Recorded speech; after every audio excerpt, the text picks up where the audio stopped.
Friendship doesn't exist, only interest manipulation and power.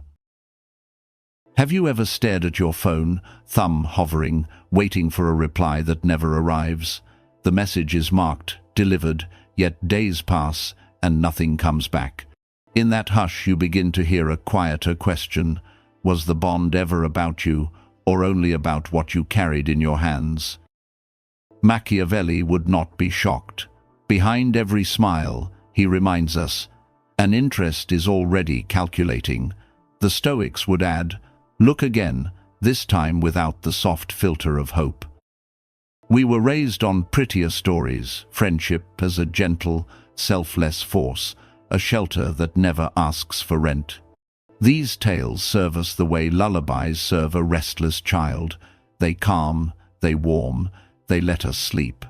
Yet when we mistake the lullaby for the landscape, we drift farther from wakefulness. And while we dream, the ledger is still being kept. What we call connection is, more often, a quiet barter. What we call loyalty is alignment of needs. What we call empathy can be simply the most efficient tool to keep the goods moving. This is not accusation, it is observation. A Stoic does rage at the storm for being wet. He notes the sky and carries an umbrella. If you doubt the observation, interrogate your own history. Who remained when your title fell away? Who stayed after your name no longer opened doors, after your energy dimmed, after your jokes grew stale? If the silence is thick, then what you labeled friendship was likely convenience wearing a gentler mask. Watch, and the pattern repeats. While fortunes rise, the room is crowded. While fortunes fall, echoes multiply. This is not cynicism, it is topography. The map simply shows where the ground always gives way. So let us rename what we are dealing with. An unwritten contract, temporary and renewable, sealed not in ink but in mutual benefit. And should you meet the rare soul who stays after the benefit evaporates, who chooses you, despite the absence of advantage, offer gratitude, not expression. Keep your equilibrium. The exception must never become your foundation. Epictetus warned that anything outside the will cannot be the axis of our stability.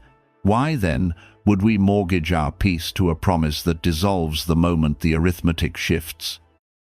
When someone vows, "I'll always be here," they usually mean, as long as the path stays level, as long as my costs stay low, as long as your presence still serves the plot I have scripted for my life. Understand this, and the departure ceases to feel like betrayal. It reveals itself as the contract reaching its natural sunset. Do not build your house upon the anticipation of loyalty in an impermanent world. Build upon what is yours to command: clarity, discipline, the quiet strength to stand even when the marketplace of affection closes for the night. And when you offer help, do so with open eyes. Expect nothing beyond the moment.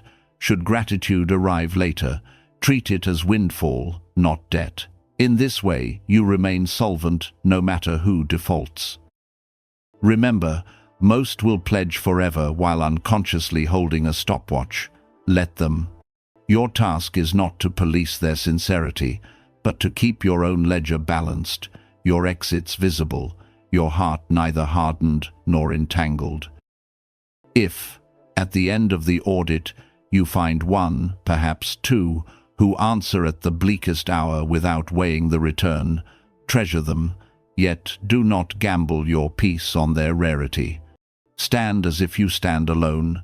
Invite company without clutching it. Friendship, in the way greeting cards sell it, may not exist.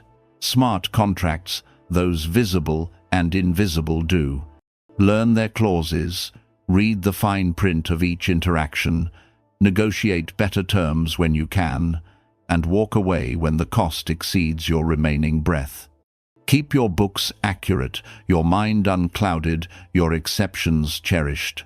Because friendship, in the unconditional sense, may be mythology, but clear-eyed coexistence is within reach, and that, once mastered, is more than enough.